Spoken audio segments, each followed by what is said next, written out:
Uncle Jake wanted to tell a story about a fighter pilot that he knew when he was a kid, and this fighter pilot taught Uncle Jake some very important lessons. So here is a story from Uncle Jake.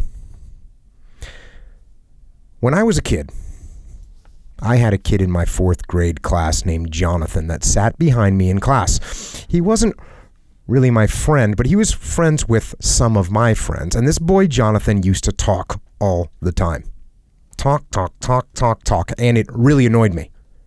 Not only did he talk, but he had a voice that kind of came out through his nose, and it made it even more annoying. He would say, "Hey, what are you guys doing? What are you up to? What are you doing? What's happening? How are you guys doing?" Nonstop, all the time. And the more I was around him, the more I got annoyed. Sometimes I even got angry. And one day it really started to get to me, so I told him to just be quiet. And he was quiet for a little while, but not for very long. And then it was talk again, talk. I couldn't stand it. It was so aggravating. Finally, one day I got super annoyed. We were sitting on the ground during reading time, and I was just trying to read, and he kept talking. I'd had enough, and I finally looked at him, and I said, "Would you just shut your mouth?" Only instead of saying it quietly, because I was so mad, it came out way too loud. So loud that everyone in the classroom heard me say it, including the teacher. And my teacher did not like that at all, and I got in trouble. The teacher, Mrs. Talley was her name. She came over and sent me to the principal's office. I was the one that got sent to the principal's office, even though it was Jonathan that had been talking. Now what was I going to do? As you can imagine, the principal called my house and told my parents I had been in trouble. Now, pay attention here, because I have to tell you another part of the story. It's a story within a story, but it will lead back to Jonathan and how that whole situation turned out. You see, there was a man that used to come over to our house sometimes. He was older than my dad, but not by much. My dad called him Captain. The captain had been in the Navy, but he didn't drive ships. He was a pilot in the Navy. He flew planes, and during the Vietnam War, his plane was shot down, and he parachuted to the ground. But when he landed, he was surrounded by the enemy, and they captured him and put him into a prisoner of war camp. And it was an awful place. There was horrible food, and they didn't get much of it. And the water made them sick, and they lived in barren rooms called prison cells, and it was hot, and it was miserable. And the prisoners were treated horribly by the guards in the prison. They were beaten, and they were starved, and they were given no freedom to do anything. The only good thing that the prisoners had is that they were not alone. There were other prisoners there, mostly other pilots that had been shot down, and most of the time they lived with each other in these tiny prison cells. I only knew about all this because my dad had told me what had happened to the captain. Well, after I got in trouble at school for getting annoyed at Jonathan, who talked all the time, and I yelled at him, my dad invited the captain over to my house. And my dad said that the captain wanted to tell me something. And when we sat down after dinner, the captain looked at me and started to talk. And when the captain talked, everybody listened. The captain spoke slowly and clearly, and you could tell that he meant every word he said. And this is what he told me that night. He said, "Jake, I know you got into some trouble at school. I know you got annoyed with another kid and yelled at him during class. Now I want to tell you something. When I was a fighter pilot, I was shot down and got captured by the enemy.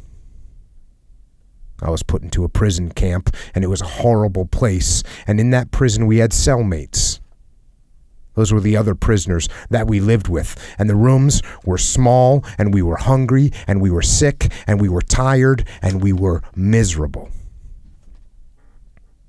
And in that terrible situation, it would be very, very easy for me to get annoyed with my cellmates. In fact, we all could have gotten annoyed with each other. Maybe my cellmate snored, or maybe he coughed all day and all night, or maybe he cracked his knuckles all the time, or picked his nose, or scratched his feet in a gross way that made me really annoyed. But Jake, I was in that prison camp with those other guys for 6 years. 6 years. That is a long, long, long time to be in prison, and that is a long, long, long time to be annoyed. And in that prison, we didn't have many other choices for friends. It was just us and our cellmates. That's it. So we came up with a rule. And the rule was that if someone annoyed us, it wasn't their fault. It was our fault. It was our fault if we let their snoring bother us. If my roommate snored, it was my fault if I let that bother me. It was my fault if I got aggravated at the way my cellmate scratched his feet.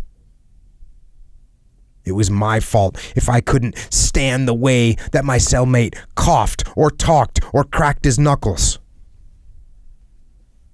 It was my fault. That was the rule. We couldn't allow ourselves to get annoyed. Being annoyed would have made that prison much, much worse than it already was, and we couldn't have that.